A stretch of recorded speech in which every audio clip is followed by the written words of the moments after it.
اعوذ باللہ من الشیطان الرجیم بسم اللہ الرحمن الرحیم وبہ نستعین وہو خیر الناصر ومعین۔ جیسا کہ غسل میت کے احکام بیان کیے جا رہے تھے، آج کفن کے احکامات کو بیان کیا جائے گا۔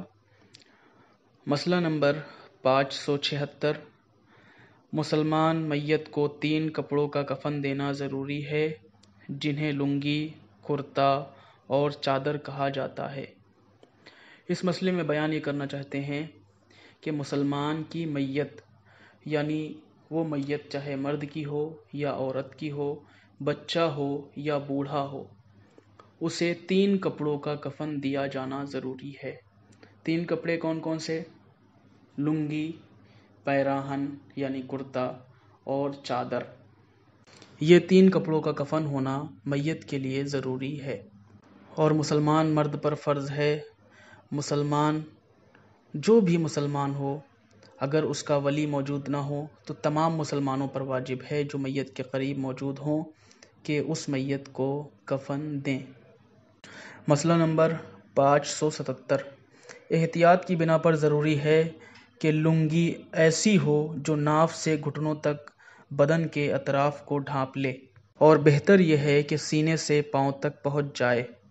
بتانا یہ چاہتے ہیں کہ احتیاط کی بنا پر ضروری یہ ہے کہ لنگی اتنی بڑی ہو کہ ناف سے لے کر گھٹنوں تک لنگی پہنچ جائے، اور اطراف کا اتنا چوڑا حصہ ہونا چاہیے کہ پورے بدن کو لپیٹنے کے بعد ایک حصہ دوسرے حصے پر پہنچ جائے۔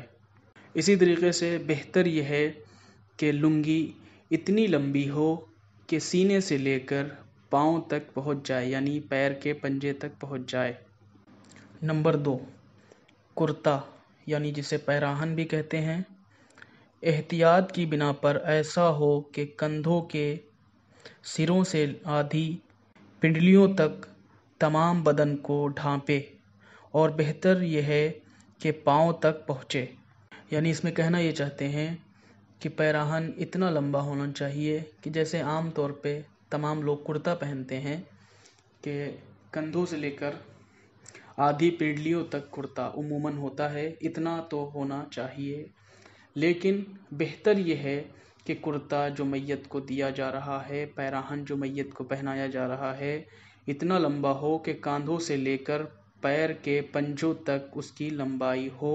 یعنی جب میت کو وہ پیراہن پہنایا جائے تو کندھوں سے لے کر پیر کے پنجوں تک پہنچ جائے۔ اور چادر کی لمبائی اتنی ہونی چاہیے کہ پورے بدن کو ڈھانپ دے۔